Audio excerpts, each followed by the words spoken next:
Hej, jeg hedder Troels. Jeg er din driver guide her i Reykjavik. Der er noget galt i Danmark, Dybbølmølle maler helt af helvede til. I'm gonna show you Europe's ugliest capital. It's called Reykjavik. Everything in Reykjavik is ugly and depressing, especially the people. They're really ugly and stupid. They have protests. One is Nazi and the other is like woke hippie kind of, and there's nothing in between. They see a beep, pop, hvor går det godt. Just be inside because there's nothing to see in Reykjavik. Det er sgu. Ej, for fanden, hvad er det for noget, man? Hold nu kæft. Det må man jo ikke. Du kan ikke bare køre dernede, vel? Only thing Icelandic people do. Hvad gør vi nu, lille du? They actually don't go out much. Men de ved jo ikke, hvordan man skal sådan hygge sig, vel? But you have the church. There's a big church here called Hallgrímskirkja. It actually looks like a giant cheeseman. It's really ugly. It's one of the ugliest buildings in Europe. But Icelandic people are such sellouts that they don't call anything Icelandic anymore. Everybody hates Iceland. It's so boring, except a few tourists come here because they're stupid. Look at them. Look at the tourists here.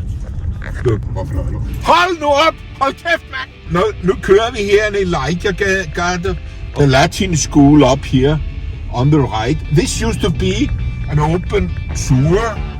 Everything smells of shit in Reykjavik anyway. Over here, they built fantastically ugly buildings. So everything looks like some kind of futuristic toilet anyway. That's the only beautiful object in Reykjavik.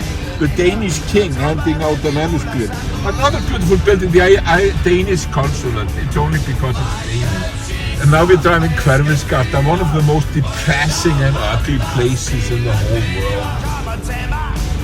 Totally disgusting place. This is a Klapparstígur. It's one of the ugliest places in Iceland. It's for drugs and prostitution. Ej, det er da fandme også et ulækkert sted at køre. Er det ikke det? Det er sgu fandme ikke om det der.